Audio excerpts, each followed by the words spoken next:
ॐ तव कथामृतं तप्तजीवनं कविभिरीडितं कल्मषापहं श्रवणमङ्गलं श्रीमदाततं भुवि गृह्णन्ति ये भूरिदा जनाः। श्री रामकृष्ण वचनामृत। आज 4 जून 1883 ईस्वी सोमवार है। दक्षिणेश्वर मंदिर में श्री रामकृष्ण देव भक्तों के साथ वार्तालाप कर रहे हैं, उसी का प्रसंग चल रहा है। श्री रामकृष्ण अहेतुक कृपा सिंधु। भोजन के बाद श्री रामकृष्ण थोड़ा विश्राम कर रहे हैं। गाड़ी भी नहीं है, तंद्रा सी है। श्री मणिलाल मल्लिक ने आकर प्रणाम किया और आसन ग्रहण किया। श्री रामकृष्ण अब भी लेते हैं। मणिलाल बीच बीच में बातें करते हैं। श्री रामकृष्ण अर्ध जागृत अवस्था में हैं। वे किसी किसी बात का उत्तर देते हैं। मणिलाल शिवनाथ नृत्य गोपाल की प्रशंसा करते हैं, कहते हैं उनकी अच्छी अवस्था है।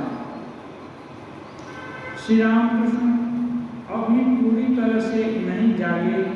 वे पूछते हैं हाजरा को वे लोग क्या करते हैं। आपस में भक्त लोगों की उन्नति की भी चर्चा, कौन किस तरफ जा रहा है इसकी भी चर्चा होती थी। इसको आपको खराब नहीं समझते, ये क्या है, एक दूसरे का असेसमेंट करके और अपने को और उन्नत बनाने के लिए प्रयास करना है। दूसरे को क्रिटिसाइज करने के लिए नहीं, वरन वो उन्नत हो रहे हैं तो हम कैसे उन्नत हों या दूसरे कैसे उन्नत हों, इसके लिए। तो वो लोग नृत्य गोपाल की बात करते हैं तो ठाकुर पूछ रहे हैं हाजरा को वे लोग क्या करते हैं। श्री रामकृष्ण उठ बैठे। मणिलाल से भवनाथ की भक्ति के बारे में कह रहे हैं। श्री रामकृष्ण कहा उसका भाव कैसा सुंदर है। गाना गाते आंखें आंसुओं से भर जाती हैं। हरीश को देखते ही उसे भाव हो गया। कहता है ये लोग अच्छे हैं। हरीश घर छोड़कर यहाँ कभी कभी रहता है ना, इसीलिए हरीश है घर छोड़कर कभी कभी रामकृष्ण देव के पास रहते हैं। इसलिए भवनाथ को थोड़ी आत्मग्लानि होती है कि मैं नहीं रह पाता, ये लोग बड़े अच्छे हैं, ठाकुर का संग पा रहे हैं। मास्टर से प्रश्न कर रहे हैं अच्छा भक्ति का कारण क्या है। भवनाथ आदि बालकों की उद्दीपना क्यों होती है। मास्टर चुप हैं। कभी कभी ठाकुर विभिन्न समय विभिन्न बातें बोले हैं। कभी कभी प्रश्न भी पूछ करके देखते हैं कि भक्त लोग क्या समझे हैं, उसके विषय में क्या कहना चाहते हैं। मास्टर लेकिन होशियार हैं, जिस चीज़ को चाहते हैं कि ठाकुर स्वयं बताएं उस चीज़ को वहाँ चुप्पी साधते हैं या उनसे ही प्रश्न करते हैं। श्री रामकृष्ण बात यह है कि बाहर से देखने में सभी मनुष्य एक ही तरह के होते हैं, पर किसी किसी में खोए का पूर भरा होता है। यहाँ खोया में तो दूध को जला करके जो साथ अंश बचता है उसको खोआ बोलते हैं। जला दूध तो खोआ, दास का उल्टा वाला। तो जला दूध हो, खोआ में सात अंश दूध का खोआ में हो जाता है। तो कहते हैं किसी के अंदर वो उसका पूर्व बना है, इसका मतलब उसके अंदर बहुत सार है। पकवान के भीतर उड़द का फूल भी हो सकता है और खोए पर देखने में दोनों एक से रहते हैं। विभिन्न तरह का पकवान बनते हैं, बीच इन साइड में वो तो कुछ फूड दे देते हैं। तो बोलते हैं उड़द के दाल का भी हो सकता है और खोआ का भी हो सकता है, लेकिन उड़द के दाल और खोआ में बहुत अंतर है। उसमें मिठास है, एनर्जी ज़्यादा है, टेस्टी है, और उड़द का दाल में उतनी शक्ति नहीं। भगवान को जानने की इच्छा, उन पर प्रेम और भक्ति, इसी का नाम खोए का फूल है। भगवान को जानने की इच्छा, उन पर प्रेम भक्ति, इसी का नाम खोए का फूल है। पहले तो सुनना है, भगवान कौन सा चीज है, श्रवण सुन लिए गुरुजन से या महापुरुष लोगों से या शास्त्र से कि भगवान नाम की कोई चीज है, ब्रह्म वस्तु कोई चीज है, तो उसको जानने की इच्छा, ये जिज्ञासा हर समय सबके अंदर स्वाभाविक रूप से रहती है। हर समय कोई शांत नहीं रहता, कुछ इनके उनके विषय में जानने की इच्छा हो या किसी स्थान काल के विषय में जानने की इच्छा हो, बहुत तरह की जिज्ञासा होती है सबके अंदर। हर समय ही कुछ न कुछ जिज्ञासा रहती है, यहाँ से कहाँ जाएंगे, वहां से क्या करेंगे, ये सब कुछ जानने की इच्छा रहती है। तो साधन क्या है, साधना यही है कि जब जान लिया कि ये सब में ज्यादा मूल्य नहीं है, तो यदि व्यापार करना है कर सकते हैं। ज्यादा मुनाफा वाला व्यापार कम प्रयास में कम शक्ति लगाने से ज्यादा मुनाफा वाला व्यापार हो जाए, तो फिर ज्यादा शक्ति लगाकर कम लाभ वाला व्यापार क्यों करने जाएंगे। तो ये भी है, जिसको समझ में आ गया मनुष्य जन्म का उद्देश्य क्या है, इतना अच्छा जन्म मिला तो इसमें श्रेष्ठ वस्तु क्या है, तो गुरु और शास्त्र और महापुरुष लोगों से सुनकर जिसको भगवान नाम की कोई चीज है वो कैसे जान जा सकते हैं, एक जिज्ञासा हो। तो जिज्ञासा होने से ही सब कुछ नहीं हो जाता। अब उनके विषय में पूछेंगे जो अच्छे लोग हैं या जो भक्तिमान लोग हैं या जो भगवान के ऊंचे दर्जे के साधक हैं, उनका संग करेंगे। संग करने से उनके प्रभाव के विषय में ज्यादा सुनेंगे और देखेंगे कि उनके लिए कोई 50 साल से साधना कर रहा है, कोई अभी मरने वाला है, 85 साल का हो गया है या 95 साल का हो गया है, तब भी उसका धैर्य नहीं टूट रहा है। तो ऐसे लोगों को देखकर साधक ये इंस्पायर होता है, साधक को प्रेरणा मिलती है। अब जब प्रेरणा मिलता है तो जो भगवान के प्रति धीरे धीरे प्रेम बढ़ने लगता है। और प्रेम का ही नाम भक्ति है।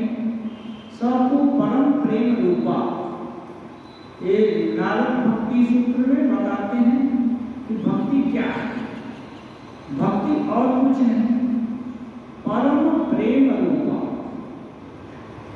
परम माने जितना भी ऊंची कल्पना कर सकते हैं,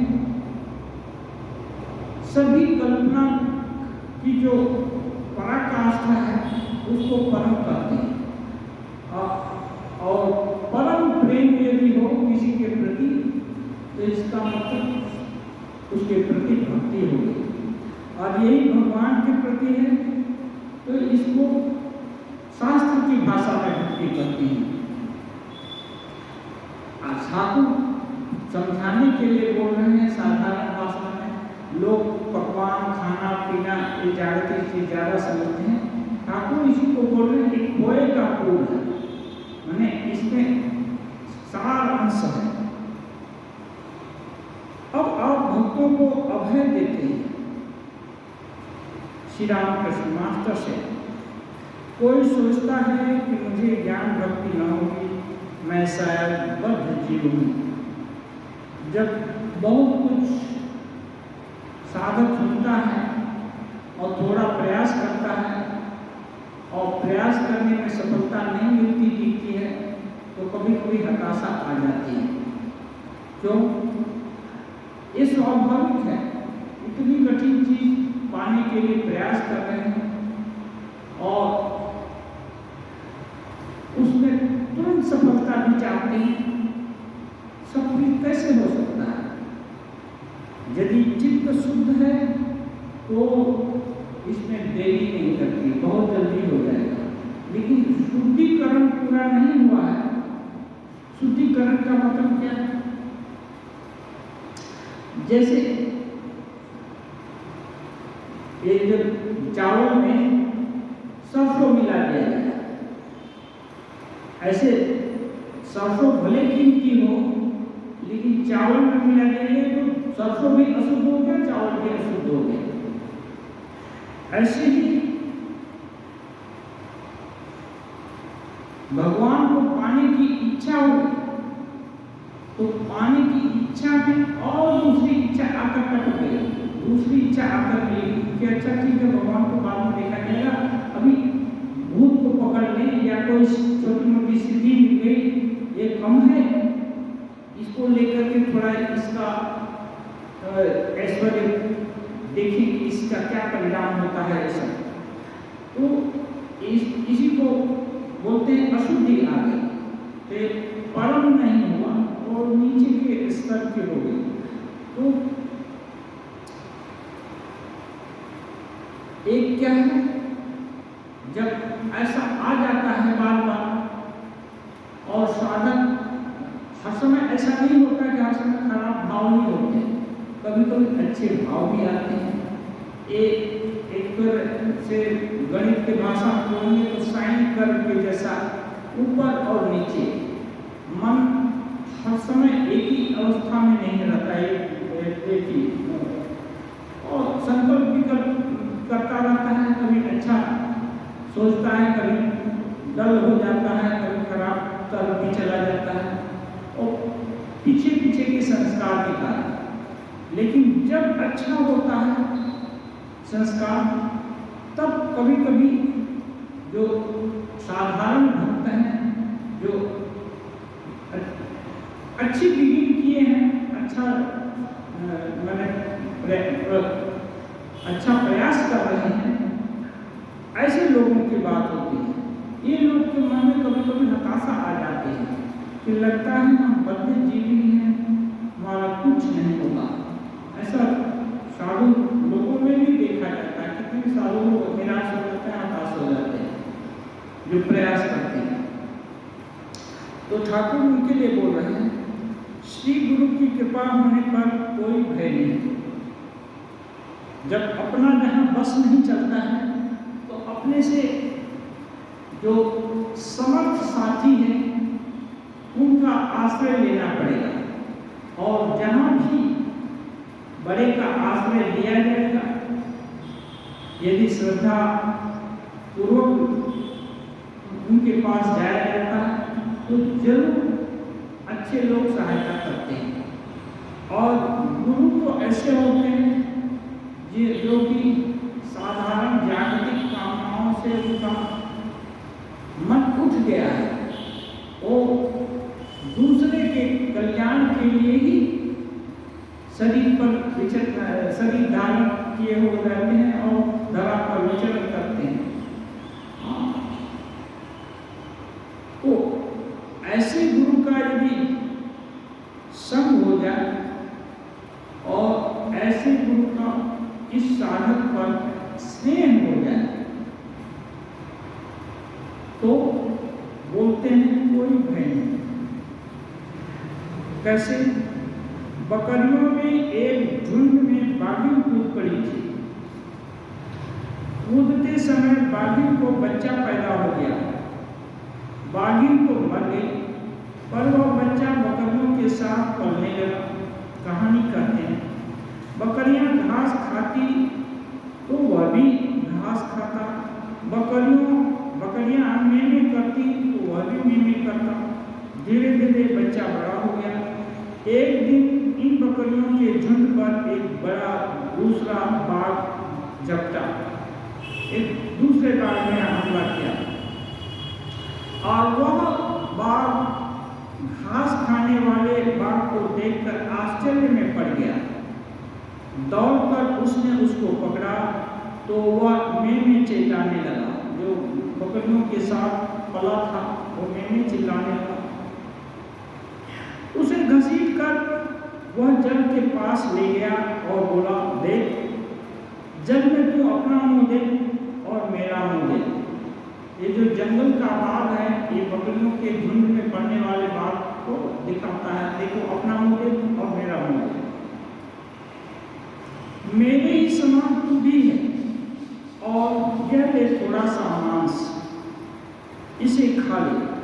थोड़ा सा मांस कहीं से लाकर उसके मुंह में ठूंस दिया। यह कहकर वह उसे बलपूर्वक खिलाने लगा, पर वह किसी तरह खाने को राजी न हुआ। मैंने करके चिल्लाता ही रहा। अंत में रक्त का स्वाद पाकर वह खाने लगा। तब उसे बाघ ने कहा, अब तूने समझा कि जो मैं हूं वही तू है।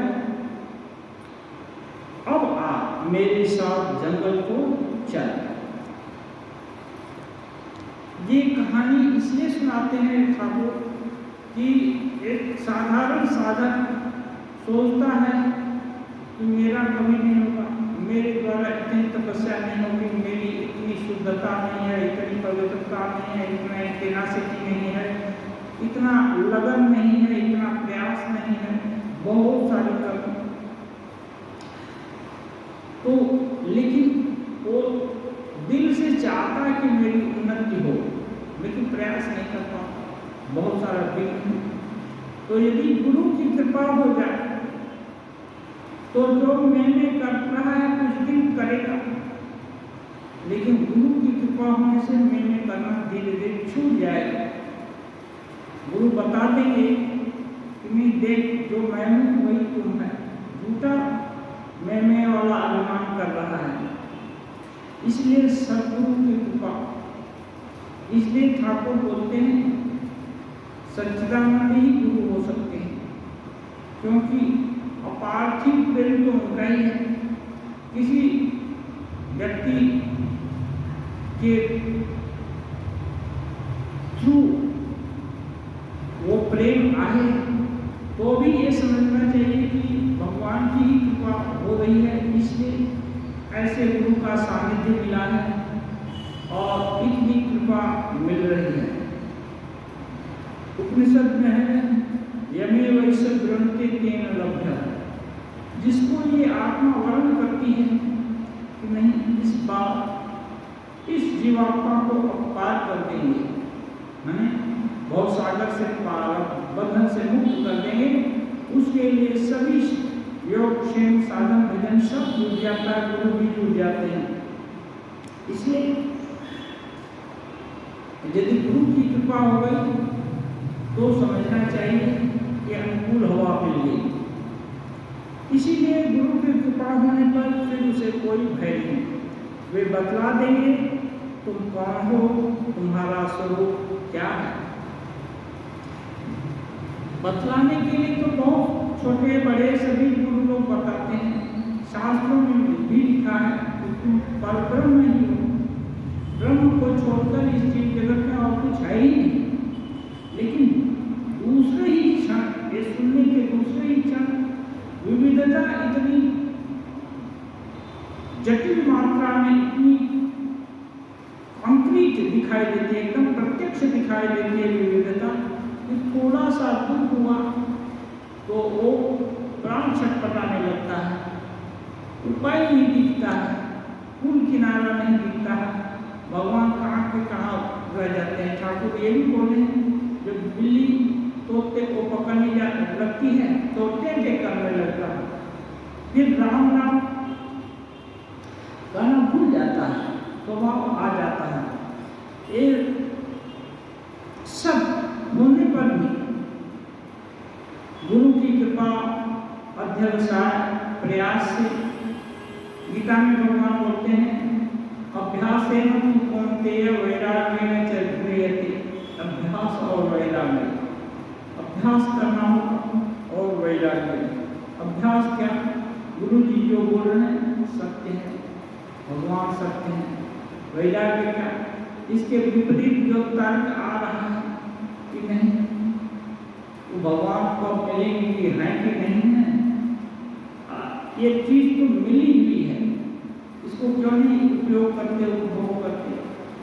तो ये जो तर्क होता है भगवान से तुलना कराकर जागती शिक्षा और जगत को ही सत्य मान करके भगवान को किनारे छोड़ देते हैं। तो ये जो भाव है इससे वैराग्य। खबरदार जब ठीक कर दिया है निश्चय कि नहीं एवरेस्ट विजय करूंगा, तो छोटे मोटे पहाड़ को टपक करके तृप्ति नहीं होगी। छोटे मोटे पहाड़ पर झंडा गाड़ दिया और बोलते हैं कि बहुत बड़ा विजेता हो गया, वो नहीं होगा। जब तक एवरेस्ट विजय नहीं होगी, वहाँ झंडा एकदम शीर्ष पर नहीं जाएगा अपना, तब तक प्रयास नहीं रुकेगा।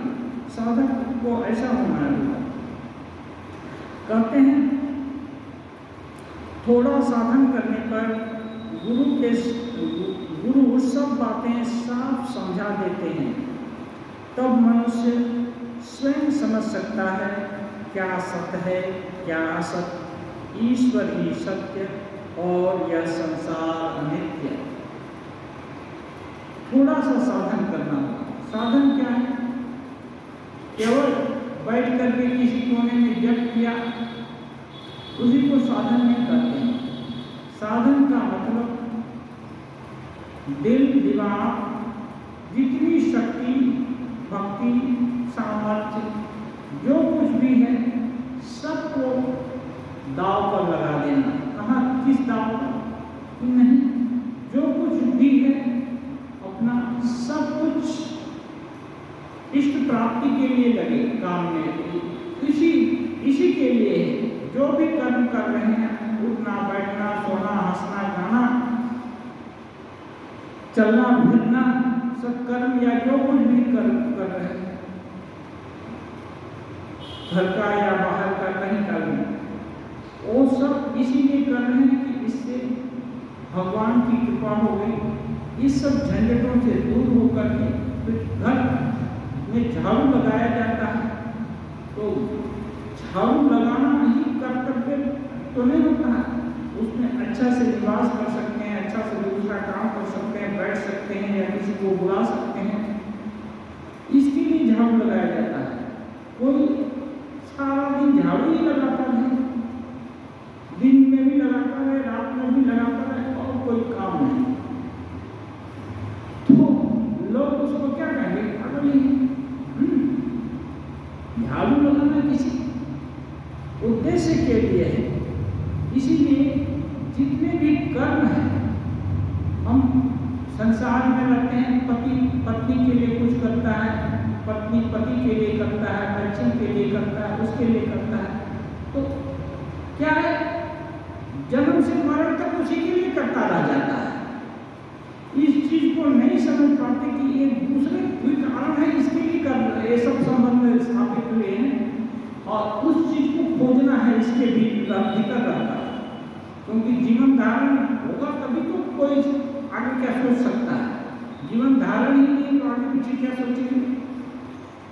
इसलिए पहले तो जीवन चाहिए, तो जीवन के लिए एक सिस्टम बना कर रखा है भगवान, परिवार दे दिया है, घर संसार दे दिया, ठीक है वो है, लेकिन वही सार हो गया तो गड़बड़ी हो, तब उससे निकलने का रास्ता ब्लॉक हो गया, बंद हो गया।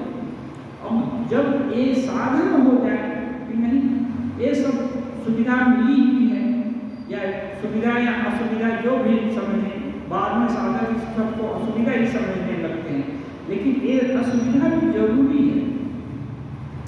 बंधन नहीं हो तो मुक्ति का आस्वाद कैसे मिलेगा? इसलिए बंधन है तभी मुक्त होने की संभावना है। इसीलिए ये सब खराब नहीं है, लेकिन संसार ही सार हो जाता है, ये गड़बड़ी हो जाता है। संसार ऐसे खराब नहीं। वो बोलते हैं ये जो है, जब भगवत दर्शन हो जाए संसार मजे की कुटिया है, असार भी नहीं, क्योंकि संसार में भगवत ब्रह्म वस्तु को छोड़कर और कुछ है ही नहीं। जो ऐसे देखता है या ऐसी दृष्टि खुल गई है, वो आँख बंद करके ध्यान करे या आँख खुला करके ध्यान करे या कैसे भी रहे, उसको कोई फर्क नहीं पड़ता है। वो असंसारी हो जाता है, उसको संसार बांध नहीं सकता है। तो ईश्वर ही सत्य है और यह संसार अनित्य है, वो गुरु जी दिखा देते हैं। साधक जब प्रयास करने का इच्छुक है, इन्हें हमको पैसे करके भगवत वस्तु क्या चीजें समझना है, देखना है, और तब गुरु के शरण में गया तो गुरु की कृपा और उसके प्रयास से धीरे धीरे यह स्पष्ट से स्पष्टतर होने लगता है कि नहीं, संसार वास्तव में 2 दिन के लिए है। जितने भी इष्ट मित्र हैं, सहायक हैं, उपकारी हैं, सब अच्छे हैं, ठीक है, लेकिन कोई परमानेंट नहीं है।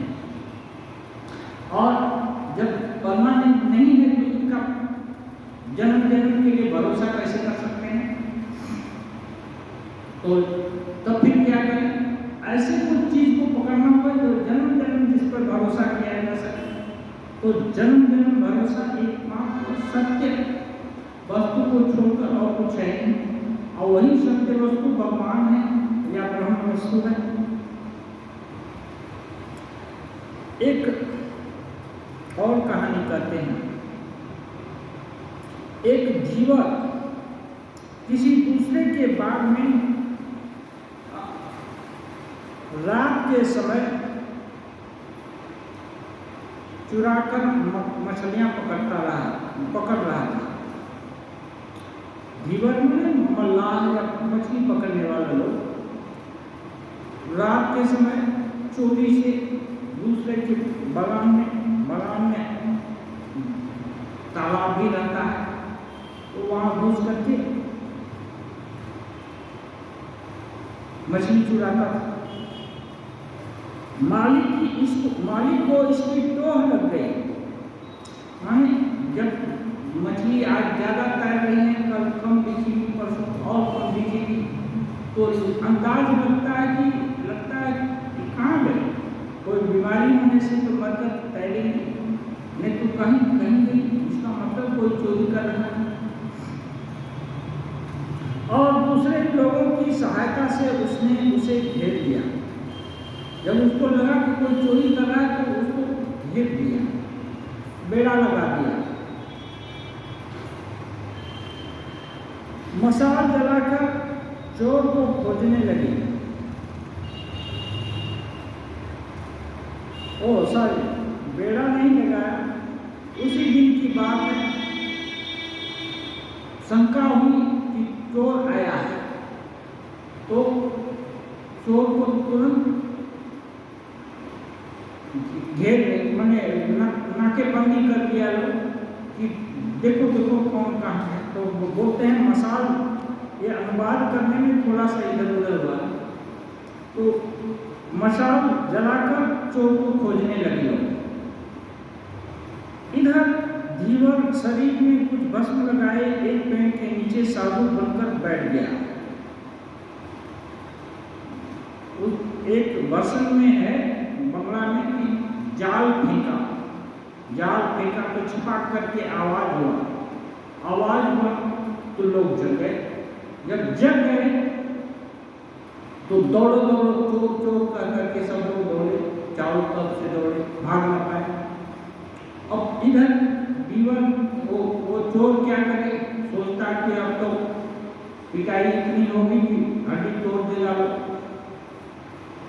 तो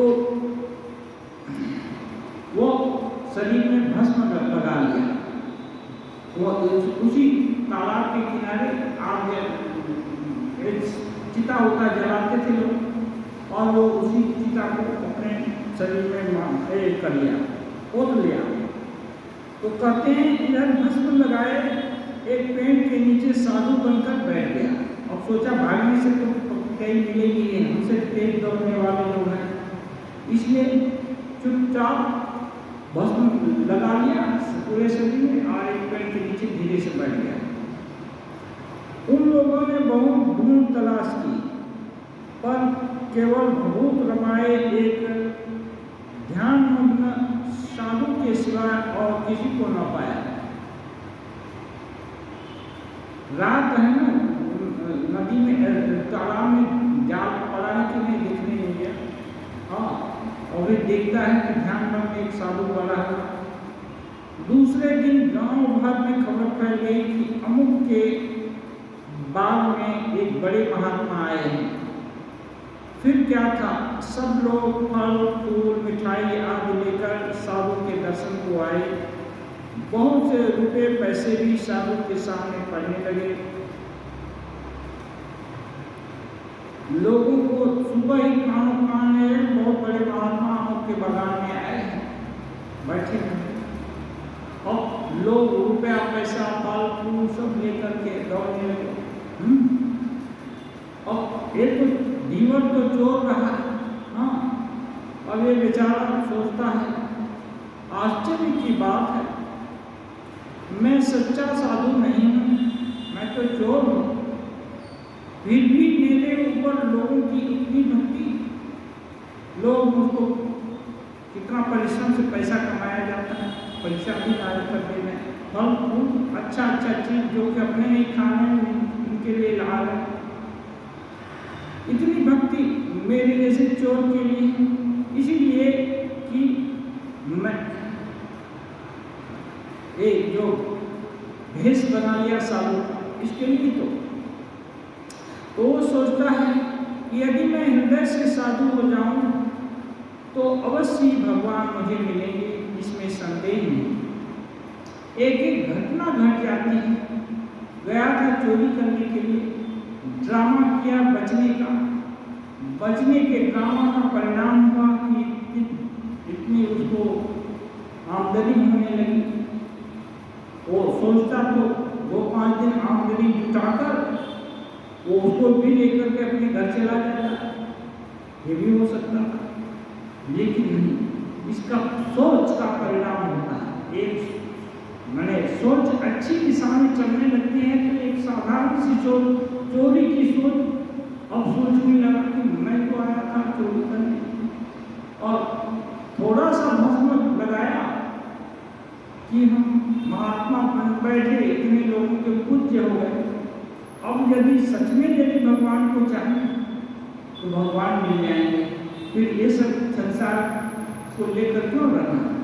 जैसे ही उसकी इच्छा हुई वो चल दिया और घर नहीं लौटा। कपट साधना से ही उसे इतना ज्ञान हुआ, सत्य साधना होने पर तो कोई बात ही नहीं। क्या सत्य है, क्या असत्य, साधना करने से तुम समझ सकोगे। ईश्वर ही सत्य है और सारा संसार अनित्य। इसलिए मैंने स्वांग किया तब भी इतना लाभ हुआ।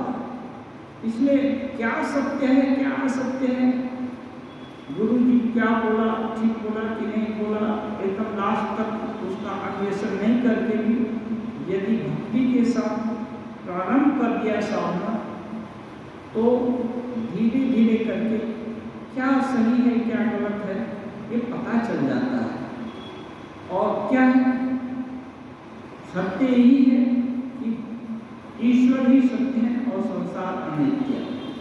अनित्य दिख रहा है, सब चीज जा रहा है, कोई चीज ये नहीं है। कितना भी अच्छा चीज हो वो भी नष्ट हो जा रहा है, कितना खराब चीज हो वो भी नष्ट हो जा रहा है, तो नित्य कैसे होगा। एक भक्त चिंता कर रहे हैं क्या संसार अनित्य है। कभी कभी मास्टर महाशय स्वयं चिंता करते हैं लेकिन अपना नाम नहीं लेते, और एक भक्त या मणि ऐसा कुछ नाम बोलते हैं। तो सोच रहे हैं क्या संसार अनित्य है, क्योंकि मास्टर महाशय भी बाल बच्चेदार थे, घर में पत्नी थी और माँ पिताजी भी थे। वहाँ ग्रे कलर जैसे होता है अधिकांश जगह, ऐसा कलर भी उनके घर में हुआ, वो सब बहुत भोगी थी। इसलिए तुरंत उनको लगता है कि जो चोर है धीवर ये छोड़कर चला गया। कहते हैं धीवर तो संसार त्याग कर चला गया, फिर जो संसार में है उनका क्या होगा? चोर तो संसार छोड़ दिया जैसे उसको, लेकिन जो संसार में है उनका क्या होगा? उन लोगों को भी क्या त्याग करना होगा? अब अपने को तोड़ना पड़ेगा ना। सुन रहे हैं ठाकुर की बात, त्याग की बात, तो मास्टर महाशय के दिल में हो रहा है कि संसार छोड़ना पड़ेगा। श्री रामकृष्ण अहेतु कृपा सिंधु में तत्काल कहते हैं, श्री रामकृष्ण अहेतु कृपा सिंधु, हम सबके दिल की बात जान जाते हैं और ये भी जान जाते हैं कि क्या करना चाहिए क्या नहीं करना चाहिए, क्या उपदेश देना है। इसलिए वो तुरंत बोलते हैं यदि किसी ऑफिस के कर्मचारी को जेल जाना पड़े तो वह जेल में सजा काटेगा सही। हाँ, जेल में जरूर जाएगा, सजा काटेगा, पर जब जेल से मुक्त हो जाएगा तब क्या वह रास्ते में नाश्ता करेगा?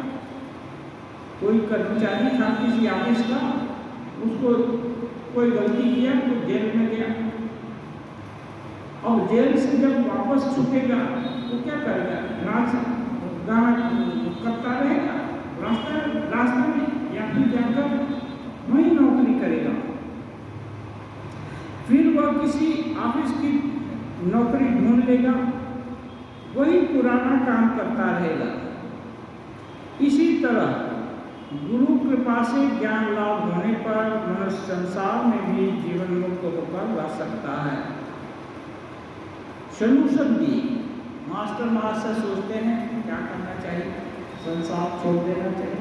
उनके दिल में कई बार हुआ था, क्योंकि ठाकुर घुमा फिरा करके त्याग की बात कर देते हैं बिना त्याग के, लेकिन ठाकुर ये नहीं करते कि जोर से खींच करके त्याग कर दो, वो स्वतः त्याग के ऊपर ये क्या बोलते हैं जोर देते हैं।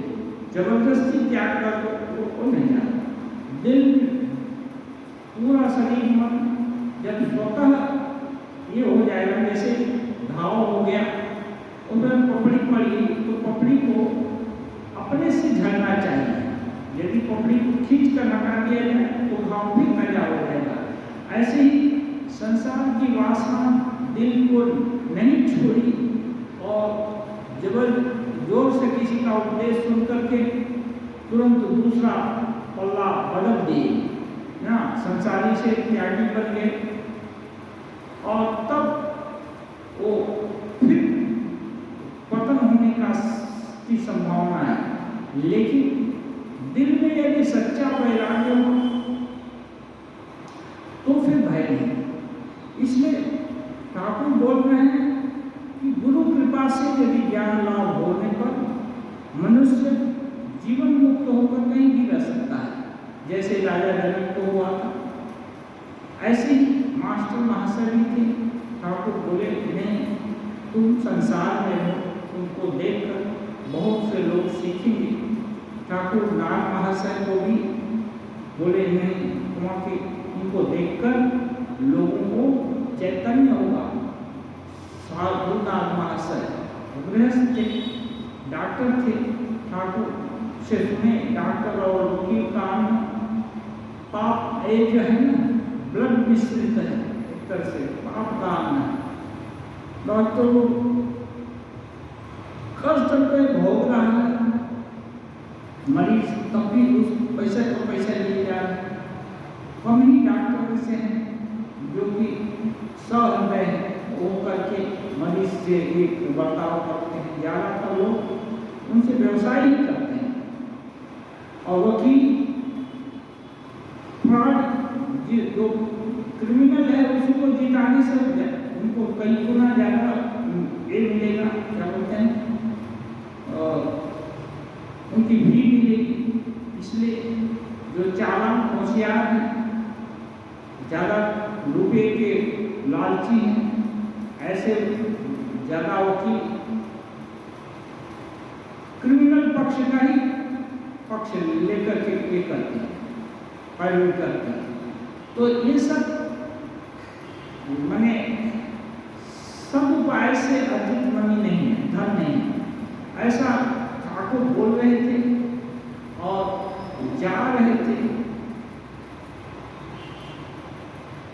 नाथ महाशय सुन लिए, जैसे ही सुनना, अब क्या, अब कुछ नहीं करेंगे, अब से डॉक्टर की बंद, सब जनप्रपाति जितना सब फेंक दिए, किसी को दिए नहीं, सब फेंक दिए।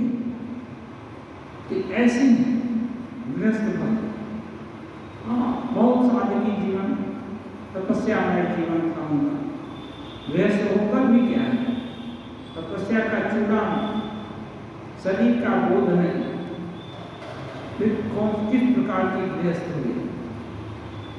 बाहर भीतर सब रामकृष्ण ठाकुर हैं, भगवान।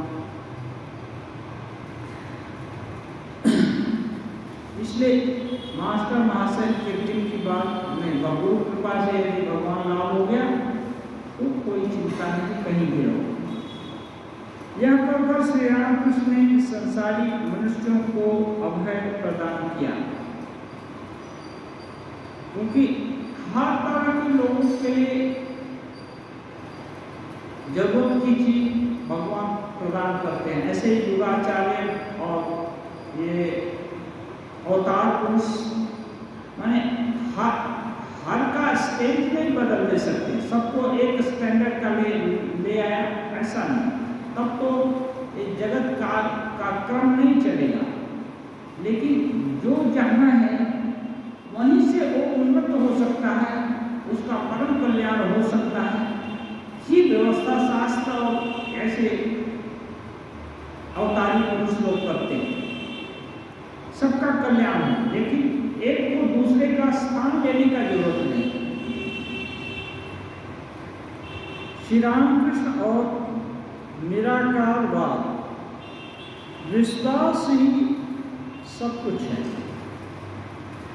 मणिलाल श्री रामकृष्ण से पूछते हैं, उपासना के समय उनका ध्यान किस तरह करेंगे? माने उपासना के समय भगवान का ध्यान, ईश्वर का ध्यान, ब्रह्म का ध्यान कैसे करेंगे? श्री रामकृष्ण उत्तर देते हैं, हृदय तो खूब प्रसिद्ध स्थान है, वहीं उनका ध्यान करना। ओह, किस जगह करेंगे ध्यान, किस जगह करेंगे? तो श्री रामकृष्ण कहते हैं, हृदय खूब प्रसिद्ध स्थान है। ये जो मूलाधार से लेकर सहस्रार तक जितने पद्म हैं सभी जगह ध्यान किया जा सकता है, लेकिन सबसे श्रेष्ठ स्थान एक हृदय बताते हैं, निरापद स्थान है। सहस्रार, आज्ञा चक्र, यहाँ में ध्यान करने से विकृति आने के चांस है, उतनी शुद्धता नहीं है तो गड़बड़ी हो सकती है, लेकिन हृदय एकदम डंका मारा स्थान है। मणिनाथ निराकारवादी ब्राह्मण हैं। श्री रामकृष्ण उन्हें लक्ष्य कर कहते हैं, कबीर जी की बात करते हैं, निर्गुण तो है पिता हमारा और सगुण महतारी, काको निंदो काको बंदो दोनों पल्ले भारी। कहते हैं निर्गुण मेरा पिता है, सगुण मेरी माँ है, किसकी वंदना करूं और किसकी निंदा करूं? दोनों पल्ला भारी हैं, दोनों ही अपने अपने जगह पर श्रेष्ठ हैं, कोई किसी से कम नहीं है। माँ का स्थान भी कम नहीं है और पिता का स्थान भी कम नहीं है, इसलिए निर्गुण का भी जो स्थान शत्रु का भी है, इसलिए दोनों ही एक ही समान है। तब क्यों ये दो तरह की किसके हैं? दो ही नहीं है। श्री रामकृष्ण देव बोलते हैं भगवान के अनंत भाव में, अनंत भाव में इस भगवान है, उनकी इति नहीं की जा सकती कि इतने ही हैं, क्योंकि बुद्धि, मन और विचार और जो भाव इतने तरह के हैं हम लोग के कि हम सभी एक तरह के कभी नहीं हैं और कभी नहीं हो सकते हैं, लेकिन सभी ईश्वर सबके अपने हैं, तो सभी ईश्वर के पास जा सकते हैं, उनसे मिल सकते हैं, उनसे अपना संबंध बना सकते हैं और उनकी कृपा पा सकते हैं, ईश्वर के साथ एक भी हो सकते हैं। तो जिसको निर्गुण अच्छा लगता है बहुत अच्छा, और जिसको सगुण अच्छा लगता है बहुत अच्छा। इसका मतलब ये नहीं है कि निर्गुण भाव जिसको अच्छा लगता है और सगुण भाव वाले से श्रेष्ठ है। सगुण भाव का जो पुजारी है या साधक है, उससे निर्गुण भाव का साधक श्रेष्ठ है, ये बात नहीं है। तब श्रेष्ठ कौन है? कहते हैं जिसका जैसा भाव है वैसा लाभ।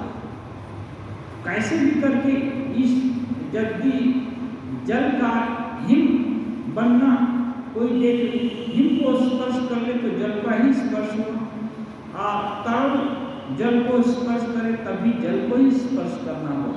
इसलिए इसमें और जल के स्पर्श से शीतलता मिलेगी।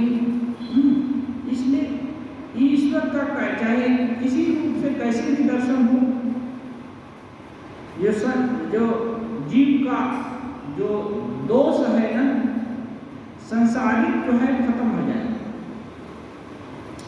हल्कारी दिन में साकार भाव में और रात को निराकार भाव में रहता था।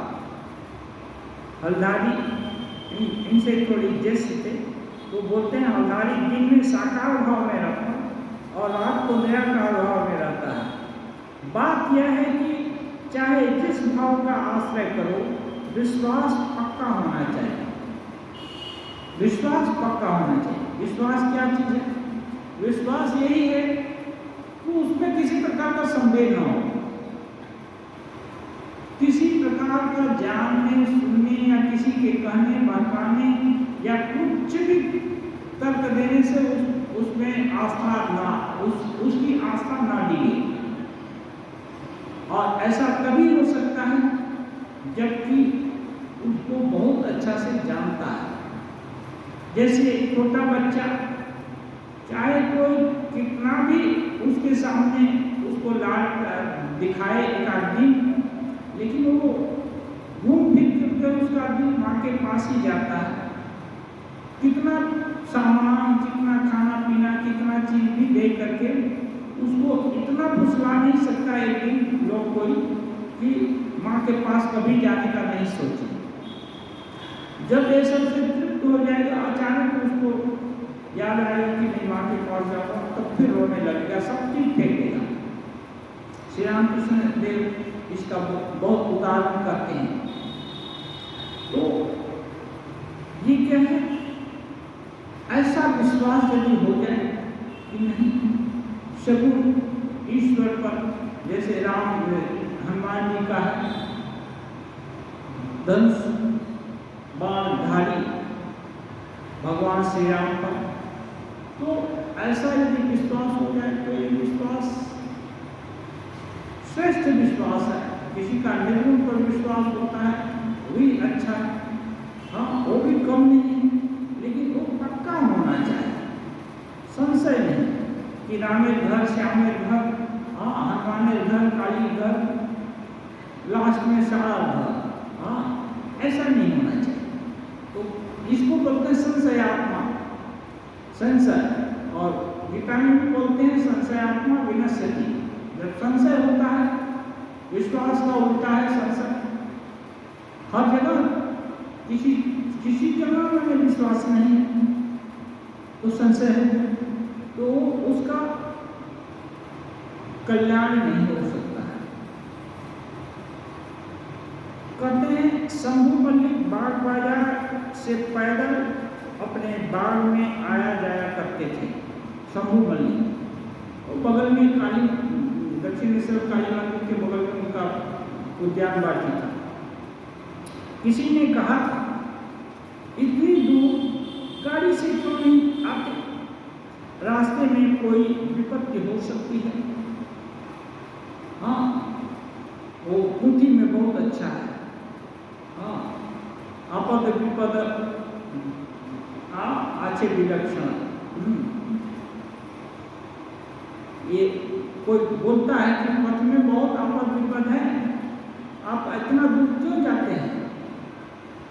उस समय शंभू ने नाराज होकर कहा था, शंभू नाराज हो गया, क्या मैं भगवान का नाम लेकर निकला हूं, फिर मुझे विपत्ति,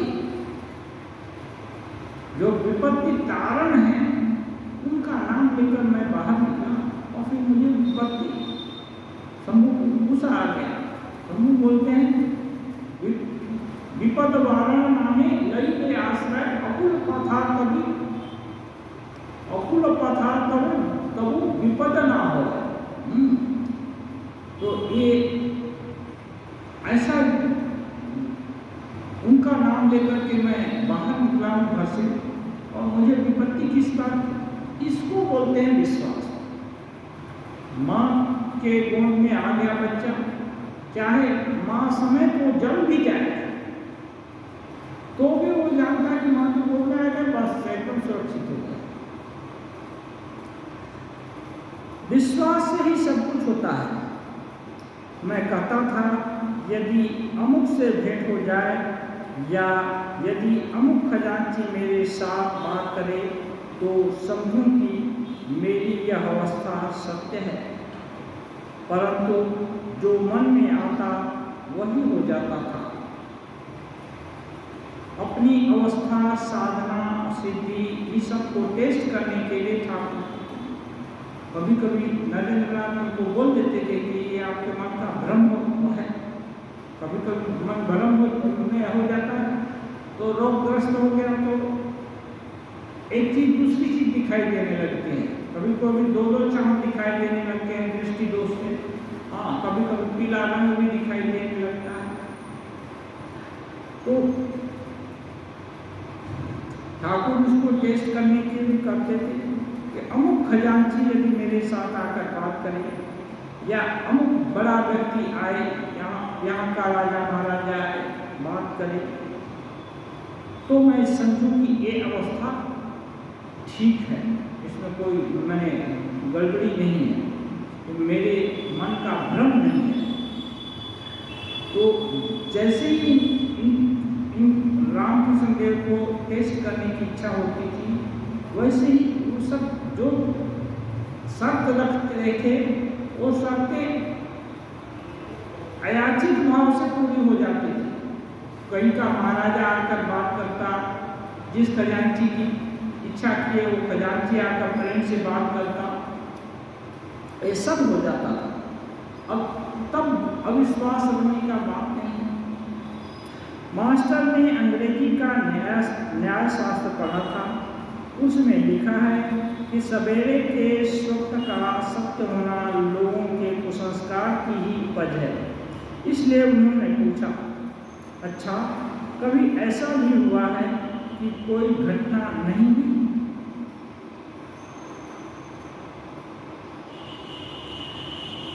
कभी कभी ये है होता इसमें कहा ये है कि ये जो देता है बोलती है कि सपना देखी सपने बानर लंका जारी, और वो बोलती है कि यह सपना मैं कहूँ विचारी वही है सत्य गए दिन चारी। क्यों? एक भोर पे हम सपना देखकर भी कभी सपना देखकर है, और जो भोर का सपना होता है अनेक समय सत्य होता है। तो ये सब मान्यता है। तो लिखित मास्टर महाशय अंग्रेजी में पढ़ी है, अंग्रेजी का तर्कशास्त्र जानते हैं, इसलिए उनके इसमें नहीं है कि ऐसा होने से वैसा लक्षण होता है, सब ये बात नहीं है। तो जो सोचते थे कि अमुक हो तो हम समझें, तो ये सब को भी मास्टर सोचते थे। एक प्रश्न करते हैं कि क्या हम कहीं आप कुछ सोचे वो नहीं भी हुआ, ऐसी भी बात भी है क्या? जो आप सोचे कि ऐसा हो तो समझेंगे, लेकिन वैसा हुआ नहीं। श्री रामकृष्ण नहीं, उस समय सब हो जाता था, बोले उस समय सब हो जाता था। कैसे होता है? योग सूत्र में है, सत्य प्रतिष्ठान क्रियाफलाश्रयत्वम, सत्य में जो प्रतिष्ठित हैं हो गए हैं, और जो सोचेंगे वही हो जाएगा। सत्य क्या है? जो आसन वर्तमान श्री रामकृष्ण देव माँ को दिल से, ब्रह्मई को दिल से, दिमाग से, शरीर से, मन बुद्धि प्राण सबसे सत्य मान लिए थे, जान लिए थे। अब उनको छोड़ इनका कोई आश्रय नहीं था, अनन्य हो गए थे। अब जब ऐसा हो गया तो उसमें प्रतिष्ठा हो गई।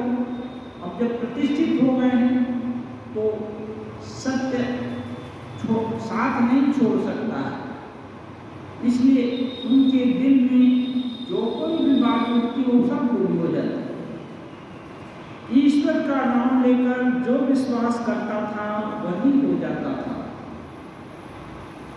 ये है असंभव नाम की चीज नहीं, यही तो साधना का ये है, क्या बोलते हैं, गौरव है कि साधक तृप्त हो जाता है, उसको कुछ भी टेंशन लेने की जरूरत नहीं हो सकती है, जो चाहेगा वही हो जाएगा और अनावश्यक चाहता भी नहीं है। मणिलाल से ठाकुर कहते हैं, पर इसमें एक बात है, सरल और उदार हुए बिना यह विश्वास नहीं होता। सरल और उदास, क्या बोलते हैं, सरल और उदार। सरल होना माने क्या? सरल और उदार हुए बिना कुछ नहीं। सरल जैसे माँ के प्रति बच्चा एकदम सरल है, जो कुछ अच्छा बुरा सब माँ से बोल देता है, छोटा बच्चा छुपाता कुछ नहीं और हर तरह से जानता है माँ उसके भला के लिए सोचती है। जब तक बहुत छोटा रहता है, बड़ा होने पर अलग बात है, एकदम छोटा रहता है तो वो एकदम सरल रहता है। सरल माने माँ के प्रति कोई पर्दा नहीं लगाता, पर्दा। ऐसे ही जो सरल होते हैं वो दूसरों के प्रति भी उनका कोई पर्दा नहीं होता, क्योंकि वो दूसरा जानते ही, वो जानते हैं सभी तो भगवान के हैं, सभी तो अपने हैं, फिर किससे कौन सा चीज छुपाना, किससे कौन सा चीज ये करना, वो सबके सामने भी कुछ कुछ चीज बोल देगा। हाँ, मैंने जो कि छुपाना चाहिए वो सब चीज भी बोल देगा, क्योंकि उसको अपना और पराये का भेद नहीं है। अपने पराये का जब भेद खत्म हो गया, जब दो नहीं रहे, तो फिर अभेद दर्शन होता है। अब अपने से कौन अपने को छुपाता है? कोई नहीं छुपाता। ऐसे ही सब जगह देखें तो इसको सरलता कहते हैं, धीरे धीरे सरलता ये हो जाती है। तो ये सरल हुए बिना और उदारता क्या है? सभी अपने हैं, सब उदाहरण जितने भी मत पद पोषण कर रहे हैं, किसी भी रास्ते से भगवान को जाया जा सकता है, तो उसके प्रति अवहेला का भाव या खराब भाव या निंदा का भाव ये सब नहीं होगा। किसी भी रास्ते से जाए तो उनको खुशी ही है कि चलो आगे तो जा रहा है। जैसे माँ के पास कोई डॉक्टरी करके पैसा ला रहा है, कोई इंजीनियरिंग करके ला रहा है, कोई व्यवसाय करके ला रहा है, कोई कुछ करके ला रहा है। यदि सब उपाय से पैसा ला रहा है तो माँ को कोई आपत्ति नहीं है कि ये पैसा असद उपाय से करता है तो आपत्तिजनक चीज हो सकता है। सदुपाय से है। तो ऐसा ही तो विभिन्न व्यवसाय का, विभिन्न काम करने का ये है। तो ये जो है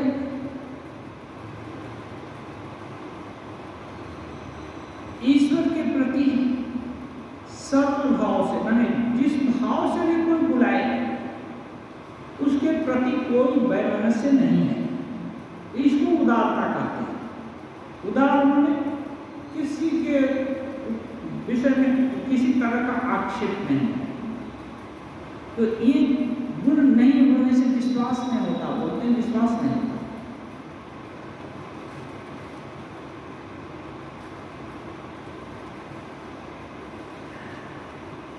अच्छा, अब दूसरा चीज बता रहे हैं, जिसके शरीर की हड्डियां दिखाई देती हैं, जिसकी आंखें छोटी और धंसी हुई हैं, जो ऐचा ताना है, उसे सहज में विश्वास नहीं होता। इसी प्रकार और भी कई लक्षण हैं। अब कुछ शरीर के लक्षण बता रहे हैं कि जिनकी हड्डियां दिखाई देती हैं उनको जल्दी विश्वास नहीं होता, जिनकी आंखें छोटी छोटी हैं, बहुत छोटी आंखें हैं, कोई किसी का आंख बहुत अंदर में घुसा हुआ है, अब कोई टेढ़ा देखता है, अब कोई ऐसे लोगों को सहज में विश्वास नहीं होता। लेकिन ठाकुर ऐसा नहीं बोलते हैं जिनको विश्वास कभी नहीं होगा, कभी नहीं होगा ये नहीं बोलते हैं, लेकिन बोलते हैं स्वाभाविक ये है। इसलिए किसी किसी का देव शरीर होता है, किसी किसी का राक्षस भी शरीर होता है। अब शरीर के जानकार लोग जैसे ठाकुर जी जानते थे, देख कर परीक्षा कर लेते थे कि एक दैवी लक्षण से संपन्न है, शरीर को देख करके पता कर सकते हैं कि एक ऐसा किस प्रवृत्ति का है। तो ये, लेकिन सभी लोग ये सब नहीं जान सकते हैं। तो अब शरीर में से भी अभिव्यक्त होता है। अब लेकिन साधारण लोग ये नहीं डिस्टिंक्शन कर सकते कैसे है, लेकिन अपने मन का विश्लेषण करके तो जान ही सकते हैं कि हमारा मन किस तरह जाता है। यदि सरल नहीं हुआ तो समझना चाहिए अभी लक्ष्य बहुत दूर है। उदार भी नहीं हुआ, किसी को देख कर, किसी को सोच करके विद्वेष हो जाता है, दिल में जलन होने लगती है। तो ये सोचना पड़ेगा कि हम अभी भी नीचे हैं, इस कांटे को हटाना पड़ेगा, तब तो रास्ते में चलेंगे। ये सब कांटा है, कांटे को हटाना पड़ेगा। ये सब एक तरह से बाधा का लक्षण भी बता रहे हैं। हाँ, और इनको हटाए बिना आगे नहीं बढ़ सकते, ये इनडायरेक्टली बोल कर भी रह हैं। शाम हो गई, तो ये क्या है, ठाकुर के गाने का मतलब सरलता और उदारता, ये सब माने भगवान के पास पहुंचने के बहुत निरापद मार्ग है। लेकिन सहज और सरल होना और बेवकूफ होना, वो दोनों एक ही चीज नहीं है। ठाकुर बोलते हैं भक्तों बोले बोका होगी, क्यों? भक्त होना और मूर्ख होने में बहुत अंतर है। ये उपनिषद में है, दृश्यते तु अव्यया बुद्धिया सूक्ष्म असूक्ष्म दर्शने। ये आत्मा सूक्ष्म से और भी सूक्ष्म जो हो गई है जिनकी बुद्धि, ऐसे लोगों को ये आत्मा का दर्शन होता है, साधारण लोगों को नहीं। इसलिए भक्ति, उदारता और ये इसका और ये जो विपरीत चीज का, एक विपरीत में मूर्खता का समावेश एक जगह एक नहीं हो सकता है। जो भक्तिमान है वो मूर्ख नहीं हो सकता, ऐसी एक बात नहीं है। वो सिनानियस चीज नहीं है। सर उन्होंने कहा मतलब उसको जो सो ठग दे, जो सो उसको नुकसान पहुंचा दे, ऐसा नहीं। वीर भी हो सकता है, बलवान भी हो सकता है, हर तरह से सक्षम हो सकता है, अथच किसी का नुकसान, किसी का कल्याण नहीं सोचता है और सबको छूट देता है अपने अपने मार्ग पर चलने का। तो निरंजनम नित्यमनं करोपम ఈ సాము